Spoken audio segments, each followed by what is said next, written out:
Final welding equipment power டூல்ஸில் இன்றைக்கி என்ன service பார்க்க போகிறோன்னா, இந்த மிஷினில் வந்து பார்த்தீங்கன்னா கெப்பாசிட்டர் வந்து பர்ன் அவுட் ஆயிருச்சு. ஓவர் வோல்டேஜ் அதிகமாக வந்ததுனால உங்களுக்கு கெப்பாசிட்டர் வந்து பர்ன் அவுட் ஆயிருக்கு. ஸோ இந்த கெப்பாசிட்டரை நம்ம சேஞ்ச் பண்ணி மிஷினை செக் பண்ணி பார்த்துடலாம்.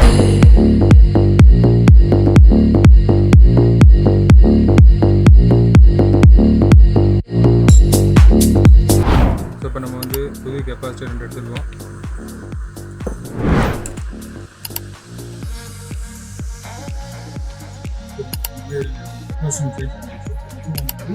செக் பண்ணிட்டோம்.